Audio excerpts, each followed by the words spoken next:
Balikan lang natin yung last na trial last Wednesday, attorney. Sa pagkakaalam po ninyo, kayo ba satisfied doon sa pagsasagot ng mga witness? Kasi ang napansin natin, hindi naman pala illegal pero gumawa sila ng intriga. Di ko lang alam, parte ba ng kanilang script?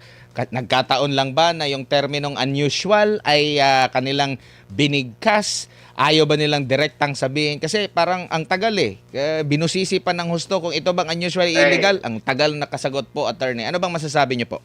Yun ang problema sa mga witnesses ng prosecution kasi they're acting like an expert witness. Ang expert witness kasi, they have the right to say an opinion. Pag an ordinary witness, they can only testify based on personal knowledge. Yun ang pagkakaiba. Wala silang karapatan ng magbibigay ng opinion kasi hindi naman sila expert witness.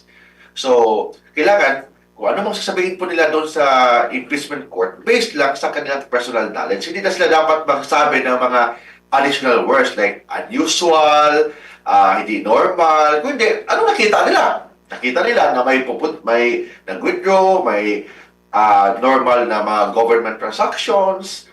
So, ang mga government transactions, normal yan na may pumapasok, may na-withdraw. So, hindi yan matatawag na illegal. But of course, we have to clear na sa mga kababayan po natin na ang Senado bilang impeachment court, they have the power to try and decide the case. So, ano yung power to try and decide the case? Kasama doon ang mag-issue ng subpoena. So, hindi natin matatago yan na right talaga yan ng impeachment court to issue subpoena. And in fact, an impeachment is also an exception sa yung tinatawag na bank secrecy law. So, hindi natin pwede na i-invoke ang bank secrecy law kasi exception yan sa ating batas with respect to impeachment. But of course, kahit na exception yan, hindi naman ibig sabihin na walang limit ang Senado. May limit pa rin ang Senado. So, kailangan yung related sa articles of impeachment kasi ang Senado, they have only the jurisdiction with respect only sa based on the articles of impeachment. Hindi sila dapat na gagamitin yung kanilang subpoena power na mag-conduct ng fishing expedition. Wala silang karapatan doon. Kung hindi, mag-issue sila ng subpoena in relation to the articles of impeachment na final po sa Senado. Kasi doon lang po ang kanilang jurisdiction. Opo, kasi malinaw naman siguro po sa ating mga batas na nakakasaklaw sa pagbabangko po, attorney. Bakit pa lalagyan mo ng kontrobersya na halimbawa doon sa pag-i-encash, pag-withdraw, pag-encash? Kung sasabihin na bawal, yun, doon ka magsabing bawal po ito. Pero napatunayan doon, attorney, ang dami pala mga proseso, ang daming pirma, pinayagan nila. So, ibig sabihin, legal, hindi siya illegal. Dapat wala nang komento. Nasa usual na normal yan sa banking practice basta nandun yung signatory based sa record ng bangko na yung ang nakaperma, yun din ang nakalagay sa record ng bangko. So, wala na silang karapatan kung anong gagawin nila. So, dapat hindi ka sila makikialam bakit anong purpose ito, anong gagawin nito. As long as nakalagay sa normal naman yan na may mga perma, then yung perma naka-registered naman sa bank record. So, ibig sabihin, normal and legal po yung transaction. Opo. Yung pag-i-encash, hindi yon illegal, no? Sabi nga nila, ang pag-i-encash, hindi, kahit na ilang milyon yan, hindi naman illegal yan kasi normally kung mag-issue ka ng mag-deposit ka sa bangko, cash, you have also the right na i-withdraw it in cash.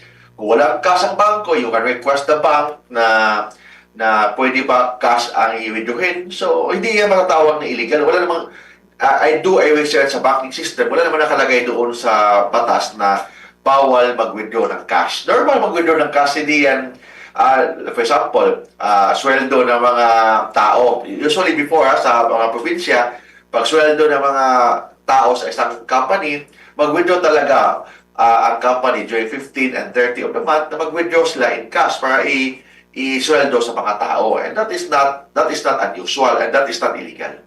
Ang tingin ko unusual dito, attorney, dito sa issue kay Vice President Sara, pumalag sila. Pero yung mga pag-encash doon sa pera, na nasa maleta, ba't wala tayong narinig? Ang dami-dami nun, attorney. Kung encash ang pag-uusapan natin, hindi lang natin pag-uusapan ang baleta. Let's go back to election. Tingnan natin sa election, bakit walang cash ang mga bangko? Kasi nga, ni-withdraw yan. May mga special arrangement yan with the bank managers na ilagay sa mga maleta yan. So, during election, I don't know anong gagawin lang sa pera yan. Baka ipang-vote buying yan. So, ginagawa na yan during election. Pangalawa, of course, yung bakit may mga cash, ang mga ilang bilyon ang may maleta ng mga cash. So, is it unusual? Ang issue kasi dito, Admar, pwede ka ba mag-withdraw ng cash sa bank deposit mo? Pwede ka ba mag-withdraw ng cash sa bank deposit ng government agencies? Yes, that is not illegal. Kasi for example, may mga sweldo sa mga tao. Dati yung sa mga probinsya, yung mga government offices doon, ang sweldo cash. Wala namang ATM doon. So, cash sweldo. For example, yung mga ayuda-ayuda, cash din yun. So, hindi siya illegal, hindi siya unusual. Pero tingin nyo po, para mas makita kung unusual ba talaga, yung para kasi wala siyang pwedeng ipagkumpara eh.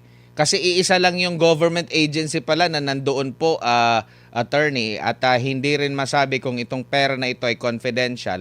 Why not yung mismong pinuno ba ng mga branch managers na nakakasaklaw din sa ibang mga ahensya na may mga confidential funds? Okay. Attorney. Ang suggestion ko yan, Admar, they should, of course, ayaw ko naman turuan ng mga prosecution.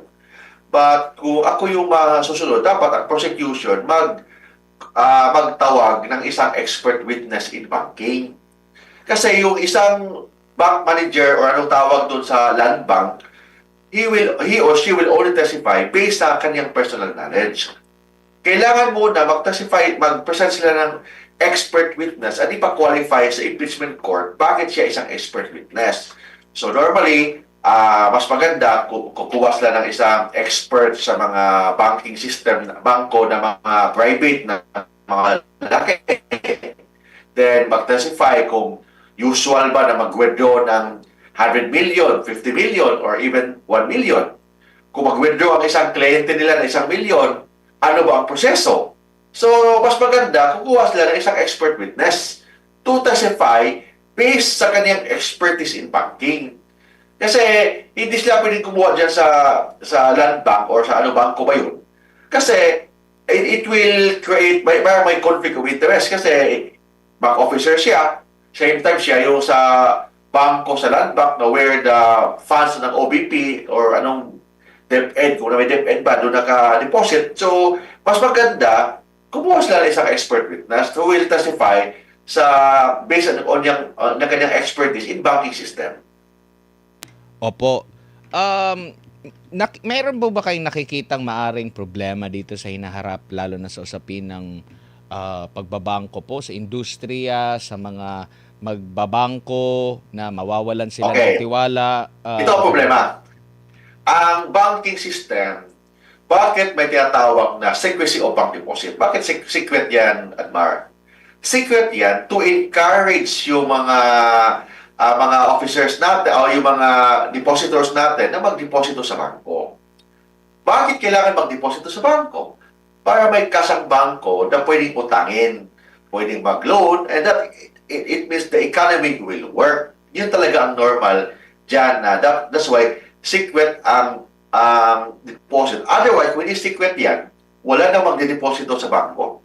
Kasi takot, ilagay nila sa ilalim ng kanilang kama. Di ba? Yung sa lumang mga alkansya. Wala pa mga alkansya, ilalim ng kanilang kama, o ano yung mga bolt nila dyan, doon na lang nila ilagay. Hanggang kakainin ng mga daga ang pera nila. Di ba? So, ang purpose ng secrecy of bank deposit, it will encourage depositors to deposit to the bank. In fact, may mga program sa mga bangko, kahit bata ka pa, i-encourage ka na mayroon kang bank accounts para alam mo ang banking system. So, may tinatawag din secrecy of bank deposit. But, bakit ang foreign accounts, Admar, absolutely confidential?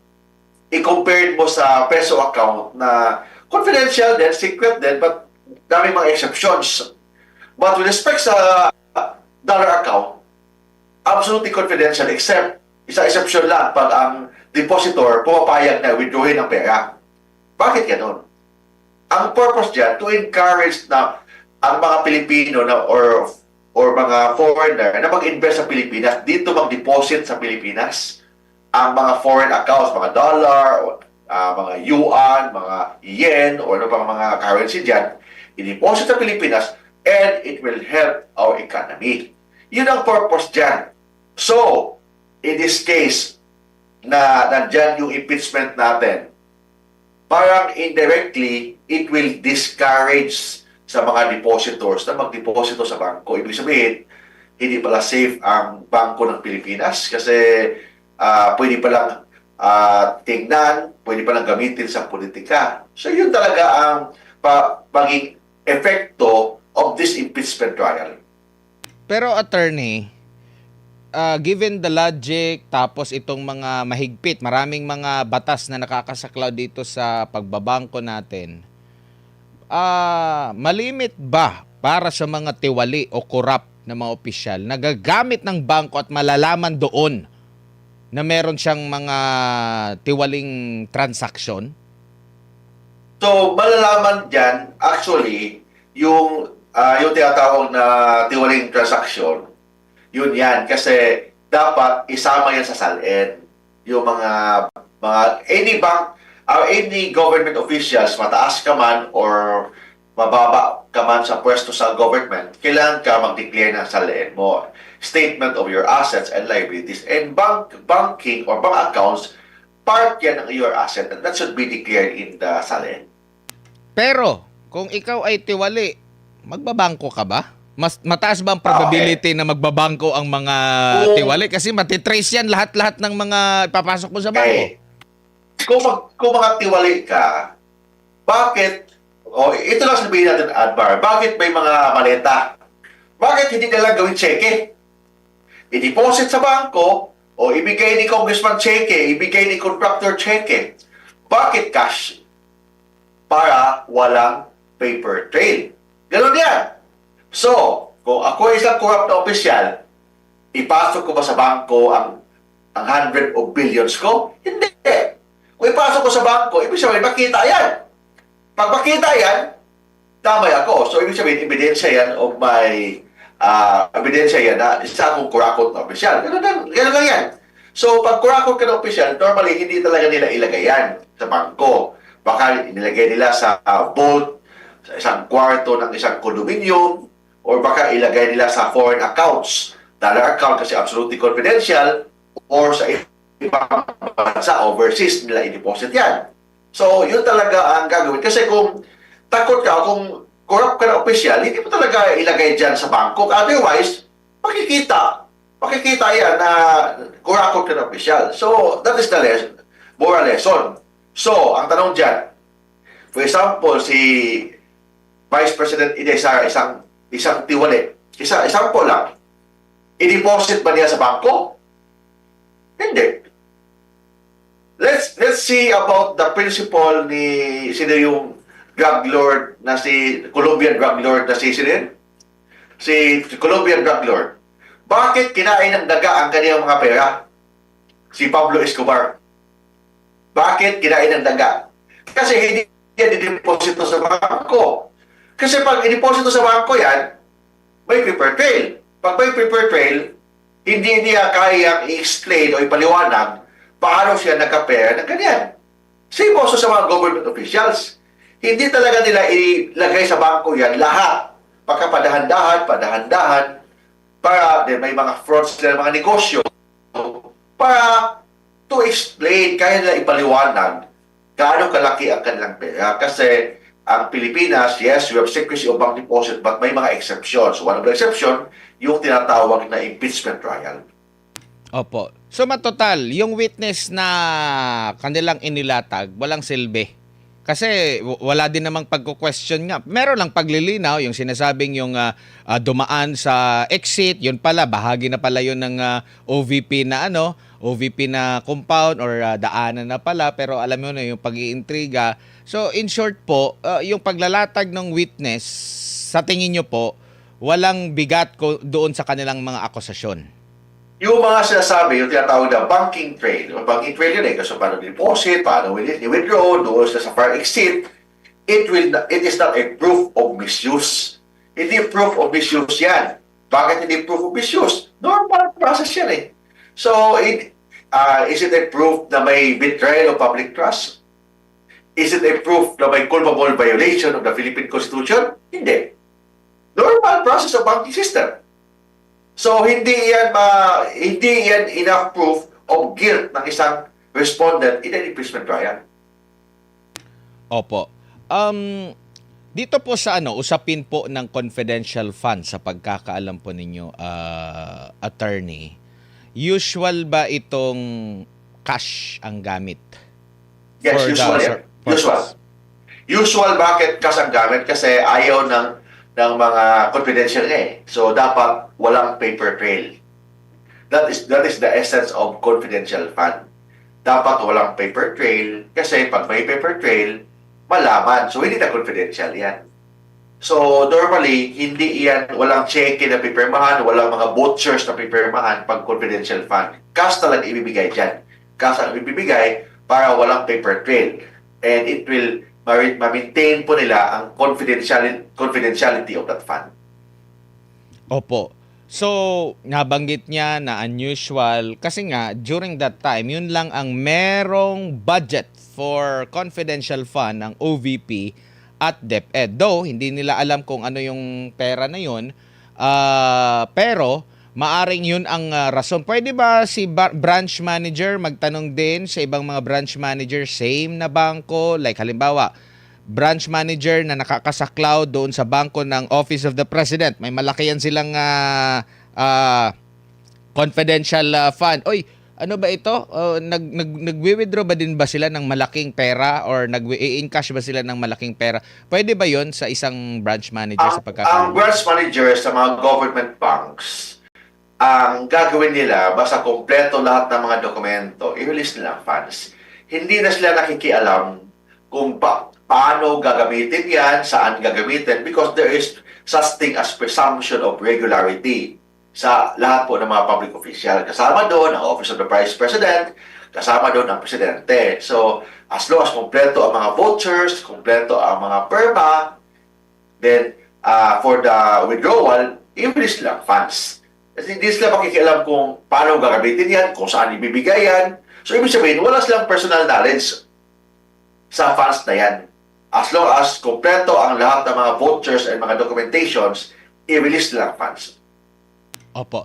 Dito naman po tayo sa pagsubpina kasi naprobahan na po ng korte ang pagpapasubpina doon sa mga financial records and ang presidente po inaprobahan din yung sa BIR ata kung di ako nagkakamali. Tama. Saan lang po sa CLAW yung authorization ng presidente? Doon lang ba sa public official at kasama ba o kasama din yung kanyang asawa ng public official na private? Not public or private. Yun ang exception na yung mga yung mga tax records are confidential. Kasi kung isa kang BIR official, i-release mo yan, pwede kang maging administratively and criminally liable. Exception lang dyan pag may authority siya from the Office of the President. So yung Office of the President, through the President of the Philippines, siya lang ang may authority to release the bank records, the tax records. Mag-government official ka man or mag-private individual, confidential dapat ang tax record. So, ang exception lang dyan, pag inauthorize ng Presidente ng Pilipinas ang BIR na i-release yung mga tax records. Pero pag ganito po na mga issue po, attorney, di pa natin alam kung ito ba'y naaayon sa konstitusyon kasi tinatanong pa ito eh. Ang issue ni General Bar, yes po. Bakit, ano ang prinsipyo ng batas? Bakit ang Presidente lang ang may authority to release? Bakit hindi na lang ang commissioner ng BIR? Hindi na lang yung deputy commissioner ng BIR or secretary ng finance? Bakit ang presidente pa ng Pilipinas ang may authority to release the tax records? Kasi stricto ang tax record. As much as possible, hindi yan dapat i-release. Kasi kung i-release yan, it will discourage taxpayers to pay taxes kasi ma-expose sila sa, di ba, ang normal dyan, if you have money, confidential, Kasi kung ipagbayabang mo na may pera ka, daming uutang sa'yo, security risk ka pa. Pwede ka ma-hold up, pwede ganon. So, as much as possible, yung mga totoong mayaman, hindi yan nagmamayabang kung magkano ang pera nila at magkano ang dineposito nila sa BIR. So, as much as possible, confidential yan. Kasi kung magmayabang ka na yung kanyang kwarta mo, expose ka sa risk ka of your security. So that's why, under the law, ang presidente lang ang may authority to release. Ibig sabihin, mahirap ang mag-release ng funds o mag-release ng tax records. But, ni-release pa rin ni BBM, and I'm sure, ni-release na yan, yes, maybe dahil sa katotohanan, gusto niyang katotohanan, same time, because of politics, kasi kung kakampi pa niya si VP Sara, baka hindi niya pipirmahan yun. Attorney, given yung mga circumstansya dito sa issue kay VP Sara, sa kanyang asawa, so pwede rin itong gawin sa mga politiko, sa ibang mga public official ng madali, gagayahin lang yung proseso. Pwedeng gagawin yan with the authority of the President. Mm-hmm. And needed ba na mag-explain ng presidente rin? Bakit papayagan niya? That is a political question. So, kailangan niya i-explain talaga yan. Of course, kailangan i-explain niya bakit niya pinirmahan na ang prinsipyo ng batas is i-discourage dapat ang pag-release ng information about tax records. Yan ang principle ng batas. Or bakit niya pinirmahan? So, I think the Filipino public, kailangan niyang magpaliwanag siya sa Pilipino bakit niya pinirmahan yung tax records ni VP Inday at saka yung kanyang asawa. Hindi na niya maitatanggi talaga na wala siyang kamay dito sa impeachment. Hindi niya maitatanggi yan kasi may kamay, kasi siya nakapirma eh. Siya nakapirma, nirelease niya yun. So, ang tanong, kung si speaker yun or mga kakampi niya, pipirmahan ba niya? Opo. Bakit si Inday, Sara Duterte, bakit pinirmahan niya ang tax record for the release of the tax record? Ang tanong dyan, kung kakampi niya or kaalyado niya, pipirmahan ba ni Bongbong Marcos? So siya lang makasagot dyan. Opo, balikan ko lang yung sa Confidential Intelligence Fund. May nakikita po ba kayo dito na mas malinaw kumpara doon sa sinabi ni NBI Director na national security threat din yung banta ni BP Sara? May national security threat din ba kapag mabulgar kung anong patakaran ng proseso ginagawa para sa pag-release ng Confidential Intelligence Fund? Kasi ito yung gustong mabulgar ng mga mga kalaban ng estado eh. Yung confidential fund, kung i-release yan, yun ang totoong may national threat. Yun yan.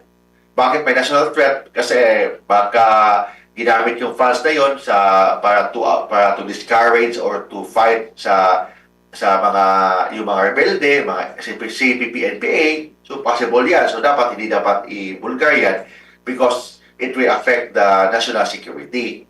So yun ang totoong national security risk, hindi yung alleged na sinasabi ni BP Inday about na may tinawagan siyang assassin na hindi naman yung totoong threat talaga. Tsaka delikado din ito, yun nga, nabanggit nga natin, national security. Kasi hindi lang naman OVP, hindi lang naman DepEd yung nakatry ng Confidential Intelligence Fund. Nandyan yung Office of the President, Department of Justice, DND, DILG, iba pang mga ahensya ng gobyerno na maaari nang busisiin din kung paano ginamit. Yun ang tinatawag na equal protection of the law. Kung ano yung treatment nila sa account ni BP Inday, dapat yun din ang treatment sa lahat po ng mga government officials. Maging cabinet member ka man, maging presidente ka man, or even congressman, or even local government officials. Kung anong treatment sa account ni BP Inday sa kanyang asawa, yun din dapat ang treatment sa lahat under the principle of equal protection.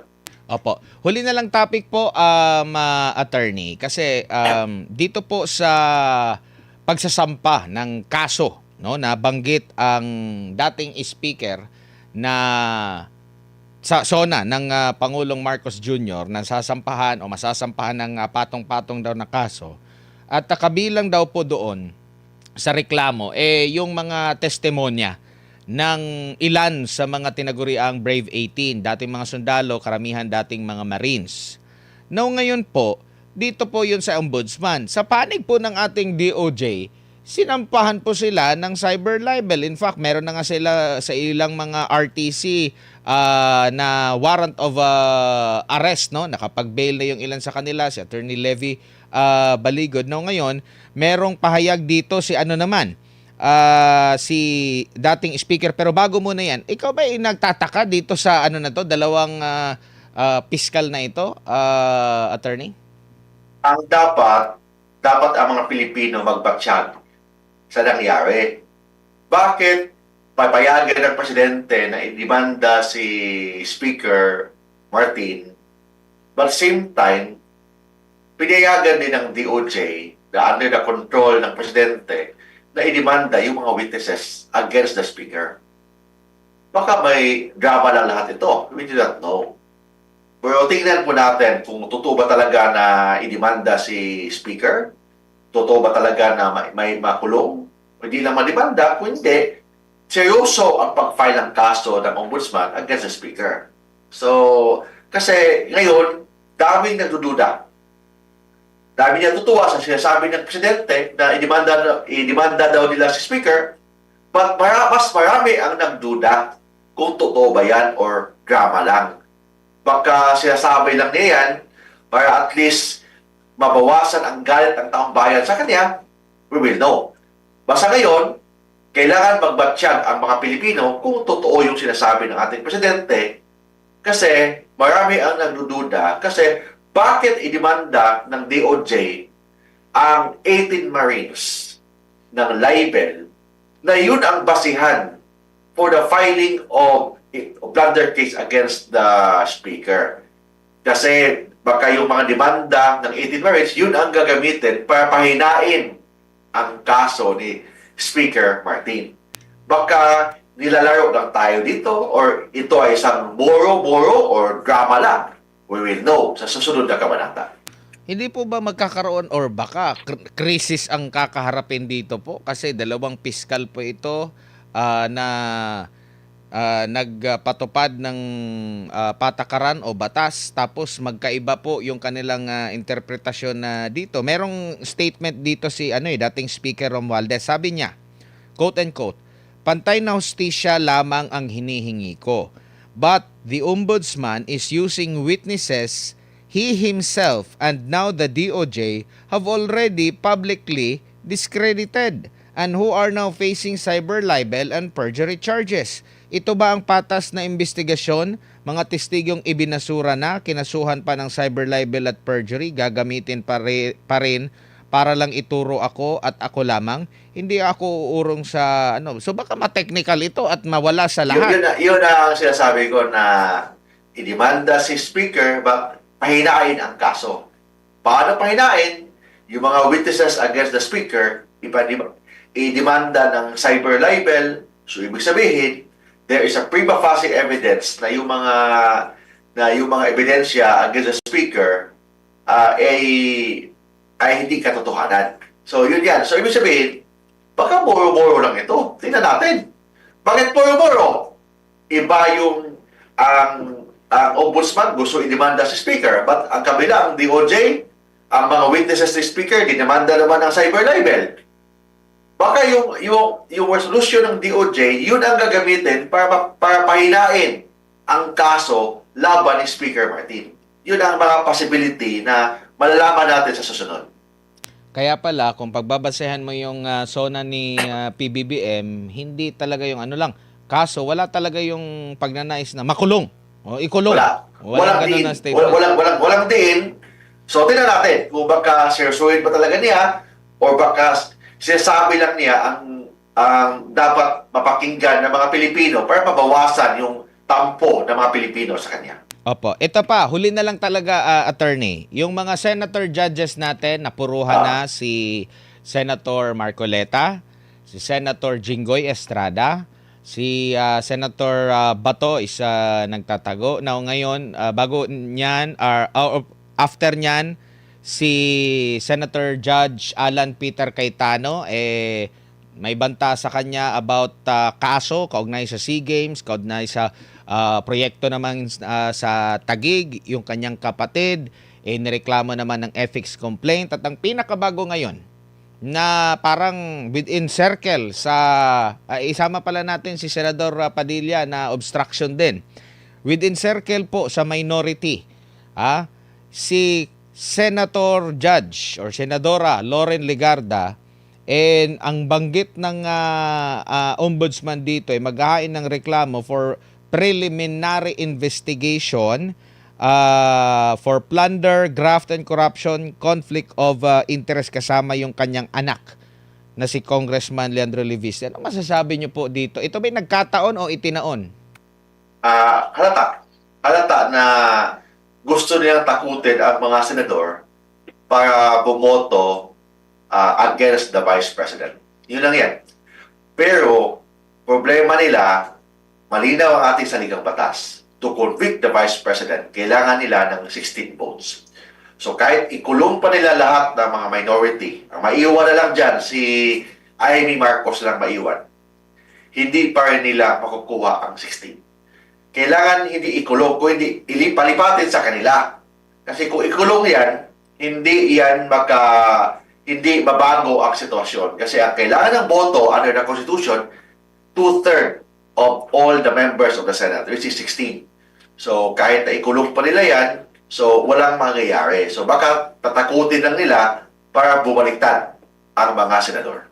Baka sadya yun, hindi ikulong para lumipat. Pero paano kung manindigan talaga sila na talagang inaapi sila, okay lang sa kanila na makulong. So, kung ikukulong nila lahat, tama yung sabi ni Senator Ping. Baka pag naubos na silang makulong, mas lalong hindi makakuha ng boto para makonvict, pwede nang itigil ng mas maaga yung impeachment. Pwede ganun. Possible ganun. Kasi at least, mandatory kasi nakalagay sa ating saligang batas na 2/3 of all the members of the Senate, which is 16. So, yun dapat ang masusunod. Which, sa initial hearing pa lang ng impeachment, sinasabi ng presiding officer na si Escudero na 16 talaga kailangan. And dapat panindigan niya yan kasi yun ang nakalagay po sa ating saligang batas.